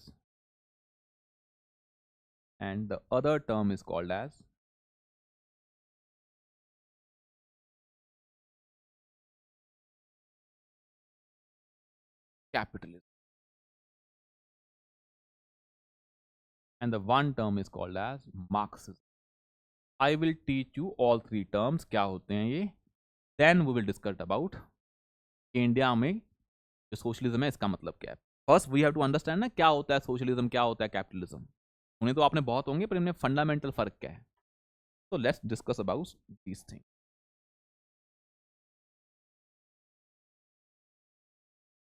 इसको पढ़ते हैं, सोशलिज्म, कैपिटलिज्म। ये थोड़ा ध्यान से पढ़ना, ये थोड़ा सा टेक्निकल है पर पता होना चाहिए। और ये मार्क्सिज्म। ये 3 है।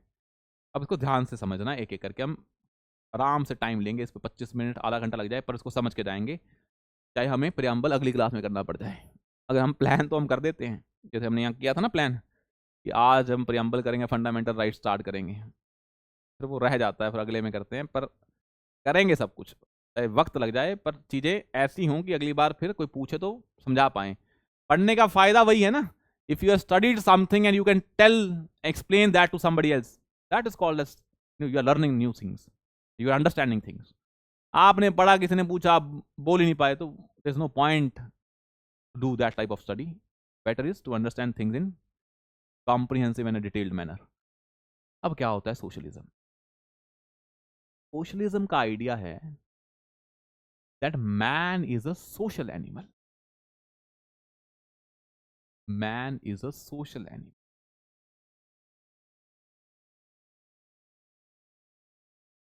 Man is social. मतलब इंसान अकेला रहना पसंद नहीं करता है, सोशल एनिमल है, सोसाइटी में रहना, एक दूसरे के साथ रहना पसंद करता है। ये बेसिक फंडा है किसका? सोशलिज्म। अगर इंसान सोसाइटी में रहना पसंद करता है तो इंसान जो भी बना है वो किसकी बदौलत बना होगा? सोसाइटी की बदौलत बना होगा।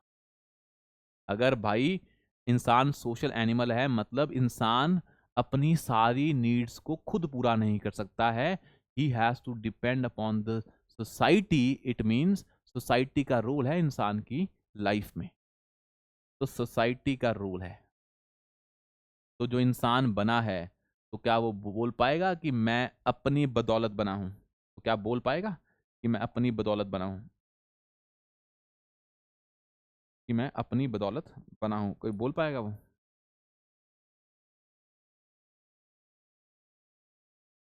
क्या हो गया है? ये रहा। कभी बोल पाएगा कि वो अपनी बदौलत बना है? नहीं बोल पाएगा ना। तो जो इंसान सोशल है वो सोसाइटी के कारण बना है, तो वो सोसाइटी का ही प्रोडक्ट है। तो जो इंसान सोसाइटी का प्रोडक्ट है तो फिर कौन चलाएगा? मतलब इंसान की खुद की पावर ज्यादा होगी या सोसाइटी की पावर ज्यादा होगी? अगर इंसान सोशल है तो ऑफ कोर्स सोसाइटी की पावर ज्यादा होगी इंसान से, ह्यूमन से या मैन से या वुमेन से, जो भी है। तो सोशलिज्म वाले मानते हैं गोल क्या इंपॉर्टेंट है, इंसान इंपॉर्टेंट है या सोसाइटी इंपॉर्टेंट है? तो सोसाइटी इज मोर इंपॉर्टेंट। तो वो मानते हैं कि हमें क्या प्रमोट करना है? Equality of outcome. इनका मानना है कि इंसान सोशल है तो इंसान इंडिविजुअल नहीं है। अगर इंसान इंडिविजुअल नहीं है तो सोसाइटी इज मोर इंपॉर्टेंट। तो हम इंसान पे फोकस नहीं करेंगे, सोसाइटी पे फोकस करेंगे। जब सोसाइटी अच्छी होगी इंसान अपने आप अच्छा हो जाएगा। तो हम क्या अचीव करना चाहते हैं?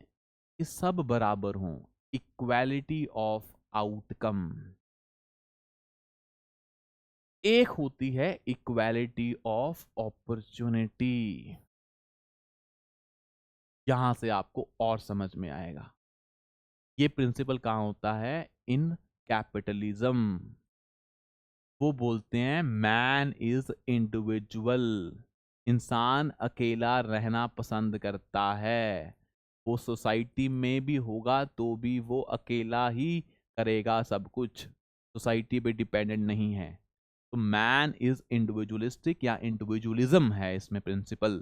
तो अगर इंसान अकेला काम करता है, सोसाइटी पे डिपेंडेंट नहीं है, तो फिर जो भी इंसान कमाएगा वो कैसे कमाया होगा? उन्हें अपनी बदौलत कमाया होगा। तो कैपिटलिज्म में मानते हैं कि इंसान को हम क्या दे दें? फ्रीडम दे दें।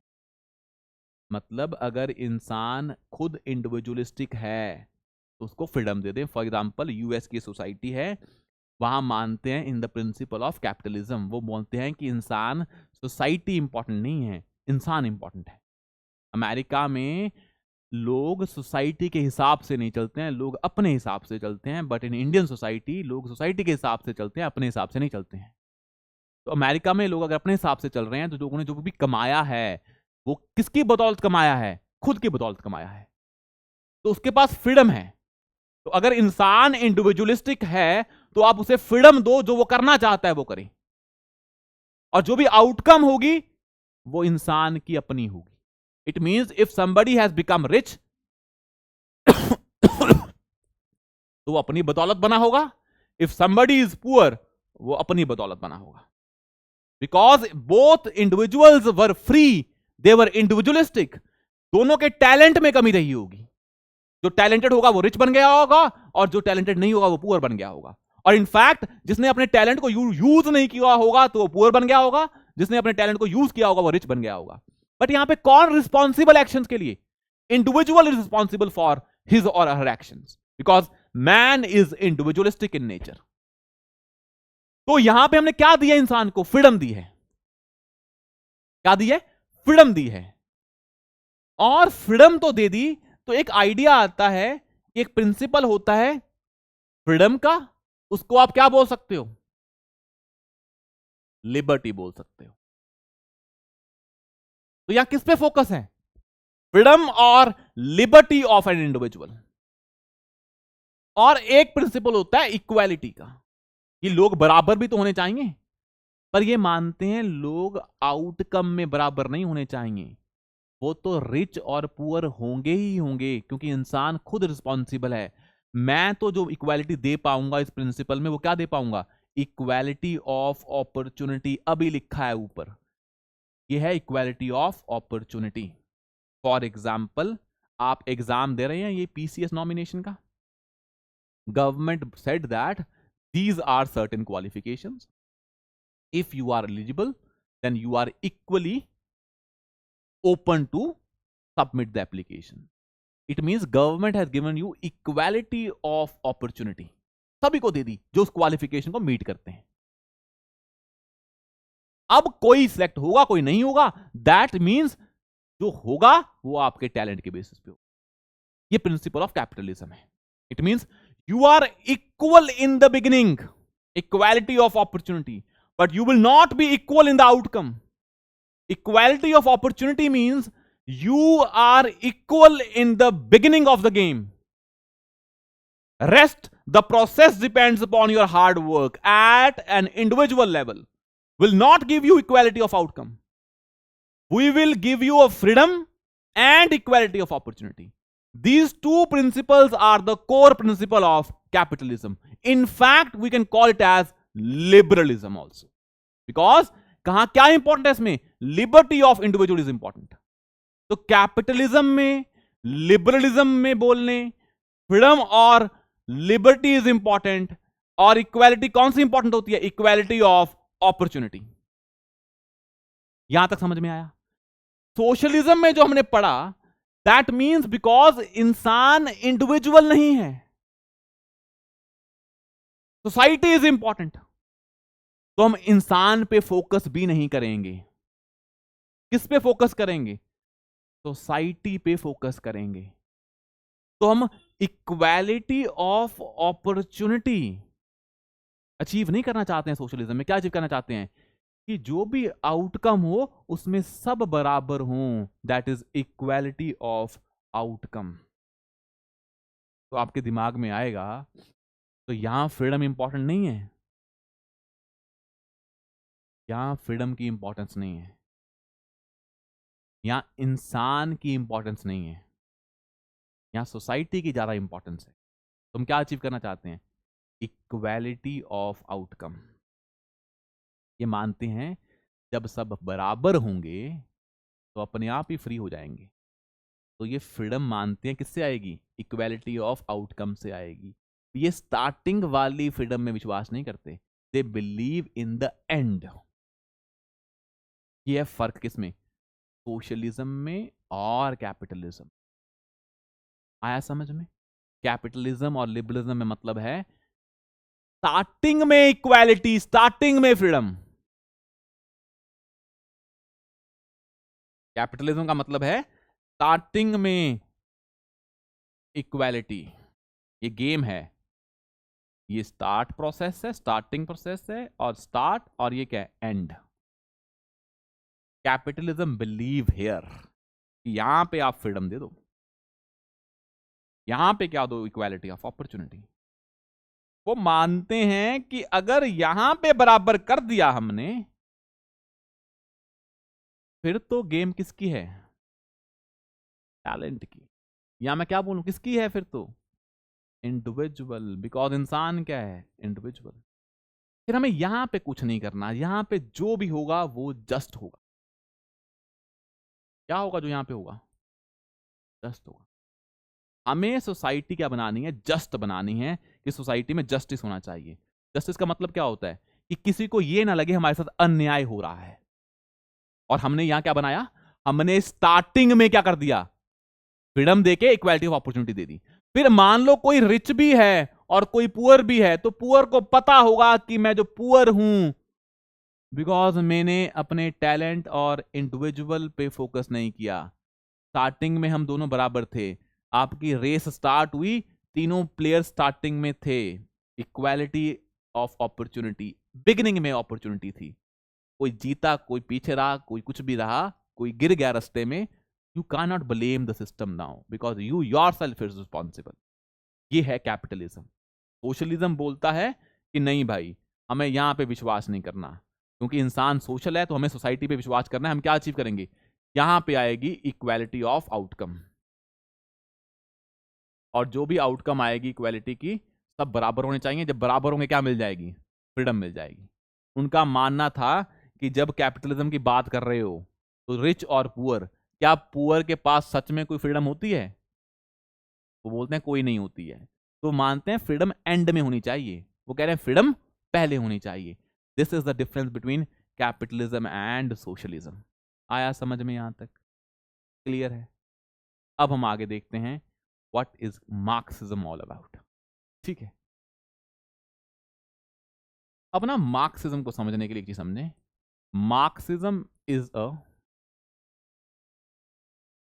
Kind of socialism. मतलब मैं ये बोल दूं, सोशलिज्म का एक टाइप क्या है, मार्क्सिज्म। तो Marxism is a special type of socialism.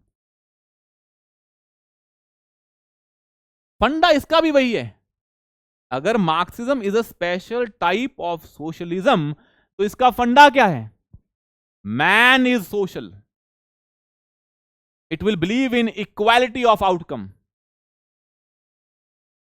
अब मार्क्सिज्म बस एक चीज को बोलता है, इनका मानना था कि जो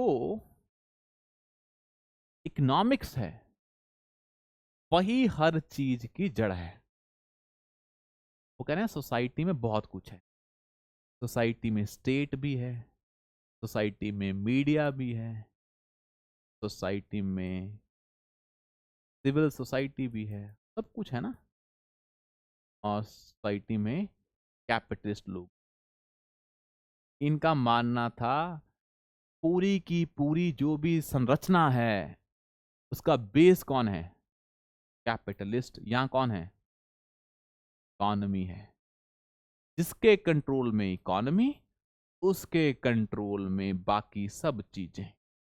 एग्जाम्पल के तौर पे काल्पनिक भी हो सकता है, सच्चाई भी हो सकती है। ये आप देखें, हम बोला जाता है कि इंडिया में अंबानी अंडानी की सरकार है, बोलते हैं ना कि ऑपोजिशन। उनका मानना क्या है, क्योंकि अंबानी और अंडानी इकोनॉमी को कंट्रोल करते हैं, it means they are controlling the state also. Media भी उनकी है, स्टेट भी उनकी है, सिविल सोसाइटी भी उनकी है, एनजीओ भी उन्होंने खोली हुई हैं, मीडिया भी उनके कंट्रोल में है और स्टेट भी उनके कंट्रोल में है।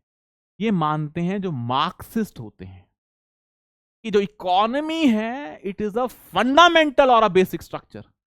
जिसके हाथ में इकोनॉमी, उनके हाथ में क्या होगी, स्टेट। तो उनका मानना क्या था, उनका मानना था economics is a basic structure. तो उनका था मानना अगर इकोनॉमिक्स बेसिक स्ट्रक्चर है तो हमें क्या चेंज करनी पड़ेगी, बेसिक स्ट्रक्चर। अभी किसके हाथ में है इकोनॉमी, कैपिटलिस्ट क्लास के, रिच क्लास के। वर्किंग क्लास के हाथ में इकोनॉमी नहीं है। जब इनके हाथ में आ जाएगी इकोनॉमी तो काम बढ़िया हो जाएगा, क्योंकि जब इनके हाथ में इकोनॉमी है तो स्टेट भी इनकी है। तो हम क्या चाहते हैं, इस ढांचे को गिरा दो। ना तो सोसाइटी में स्टेट होनी चाहिए, सोसाइटी कैसी होनी चाहिए, स्टेटलेस। ना सोसाइटी में कैपिटलिस्ट होने चाहिए, ना वर्कर होने चाहिए, एक ही क्लास होनी चाहिए। तो कैसी क्लास, लेस सोसाइटी होनी चाहिए। तो इनका मानना क्या है कि जिसकी इकोनॉमी उसकी स्टेट, मतलब स्टेट कभी न्यूट्रल हो ही नहीं सकती। अगर ये कैपिटलिस्ट की होगी तो स्टेट कैपिटलिस्ट की होगी, अगर बेसिक स्ट्रक्चर वर्कर की होगी तो स्टेट वर्कर की होगी, अगर स्टेट वर्कर की होगी तो इनका इंटरेस्ट सर्व नहीं होगा, अगर सरकार इनकी होगी तो इनका इंटरेस्ट सर्व नहीं होगा। तो क्या करते हैं हम, बेस्ट क्या है, इस ढांचे को ही गिरा देते हैं। इसका मतलब क्या है, इसको ही गिरा देते हैं। इसका मतलब क्या है, क्लासेस को ही खत्म कर देते हैं। तो कैसी सोसाइटी बनानी है, स्टेटलेस और क्लासलेस। मतलब क्या चाहते हैं मार्क्सिस्ट, ना स्टेट होनी चाहिए ना क्लास होनी चाहिए, क्योंकि जब जब क्लास होगी तब तब स्टेट उन्हीं क्लास की होगी। लेट्स सपोज वो बोलते हैं कि आज स्टेट को कैपिटलिस्ट कंट्रोल कर रहे हैं because there is a capitalist class and working class. कल को तुम कैपिटलिस्ट को बाहर निकाल दोगे, पूरी इंडस्ट्री को आके वर्कर कैप्चर कर ले, तो बेसिक स्ट्रक्चर वर्कर की हो जाएगी, तो स्टेट भी वर्कर की हो जाएगी। तो जब भी क्लास आएगी स्टेट उस क्लास की होगी। तो हम चाहते हैं कि क्लास हो ही ना सोसाइटी में, तो क्या बन जाए स्टेट, मतलब सोसाइटी क्या बन जाए, क्लासलेस बन जाए। जब सोसाइटी क्लासलेस होगी तो स्टेट किसी की नहीं होगी, तो वो भी क्या बन जाएगी, स्टेटलेस। तो हम चाहते हैं क्लासलेस सोसाइटी हो और स्टेटलेस सोसाइटी हो। फिर आता है क्वेश्चन, फिर चलेंगे कैसे। तो चाहते हैं लोग आए और लोग मिलके अपना काम करें, ना तो कोई स्टेट हो ना क्लास हो। लोग आए, जैसे कि मान लो ग्राम सभा। ग्राम सभा में क्या होते हैं, कोई स्टेट होती है, नहीं होती है। लोग आते हैं, खुद डिसीजन लेते हैं। क्या कोई क्लास होती है, नहीं होती है। तो कह रहे हैं ग्राम सभा जैसा, जैसे गांधी का ना Gram Swaraj, Gandhi ji gave the idea of Gram Swaraj, कि लोग आए। गांधी जी भी चाहते थे स्टेट नहीं होनी चाहिए, मार्क्स भी चाहता है स्टेट नहीं होनी चाहिए। तो मार्क्सिज्म बोलते हैं कि लोग आए, इकट्ठे बैठे, डिसीजन लें, काम खत्म।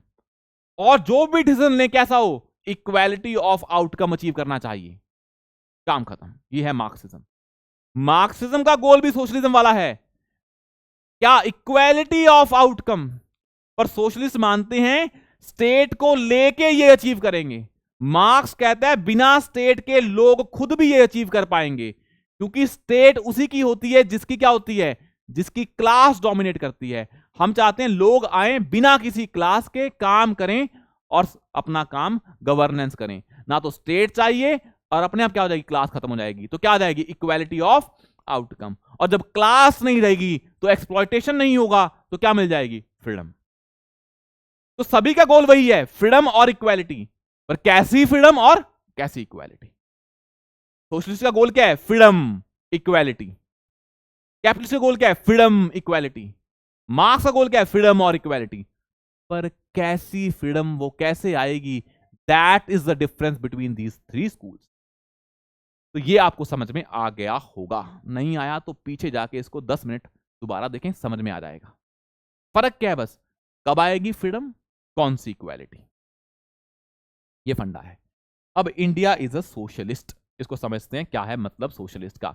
मतलब अगर इंडिया सोशलिस्ट है तो किसकी पावर ज्यादा होगी, स्टेट।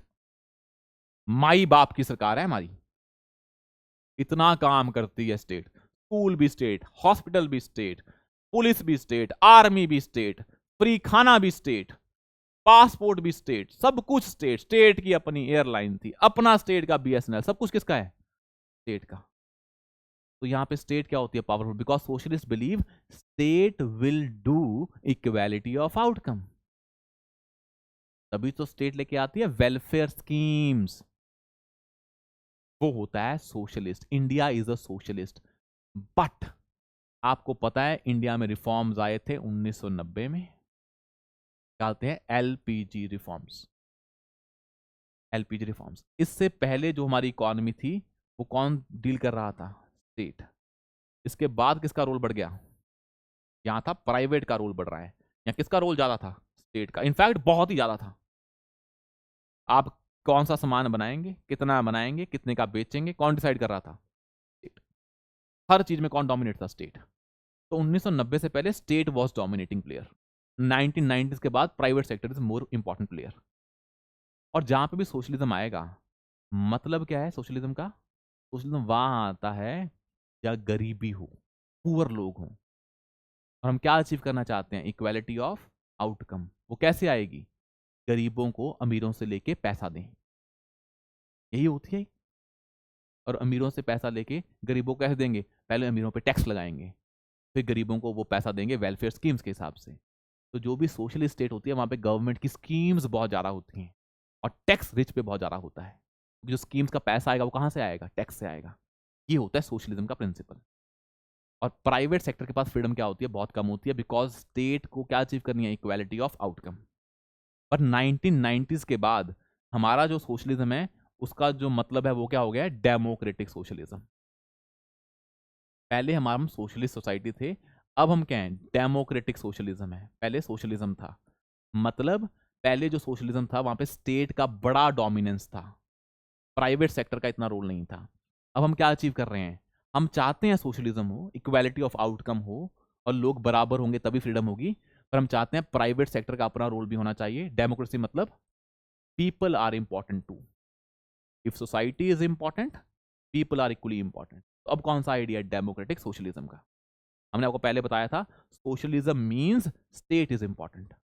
1990 से पहले स्टेट वॉज इंपॉर्टेंट, इंडिविजुअल को इतनी इंपॉर्टेंस नहीं दी जाती थी। पर हमें फिर समझ में आया कि जब सोशलिज्म हम इंप्लीमेंट कर रहे थे तो आपको रिच पे टैक्स लगाना पड़ रहा था और वो टैक्स आप का फायदा पुअर को दे रहे थे in the form of welfare schemes.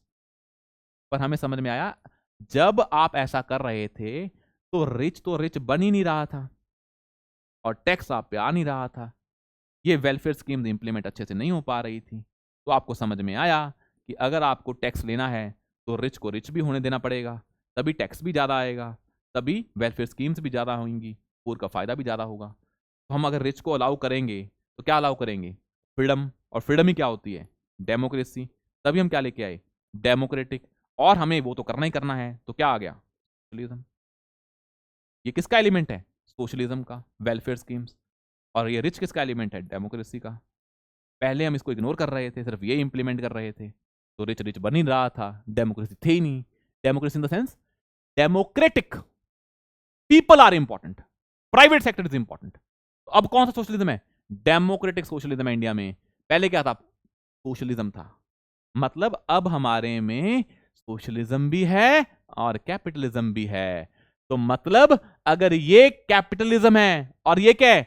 Socialism है। यही बताया था ना हमने कैपिटलिज्म में कि रिच को आपने फ्रीडम दे दी। तो अगर कैपिटलिज्म भी है और सोशलिज्म भी है सोसाइटी में, that economy is called as mixed economy. तभी बोलते हैं इंडिया की इकोनॉमी क्या है? मिक्स्ड इकोनॉमी है। That is democratic socialism. It means both the elements of socialism and capitalism are present in the society. ये आपको हमने दिखा दिया है, ये हमने आपको दिखा दिया, यहां पे सब क्लियर है। ये है, हमने 5 वर्ड कर लिए। Democratic India is a sovereign, socialist, secular, democratic, republic. Are you clear with this 5 terms? इसके बाद 3-4 टर्म्स और हैं, liberty, justice, equality and unity and integrity. फिर we will start the fundamental rights in the next class. Thank you so much, will see you soon in the next session.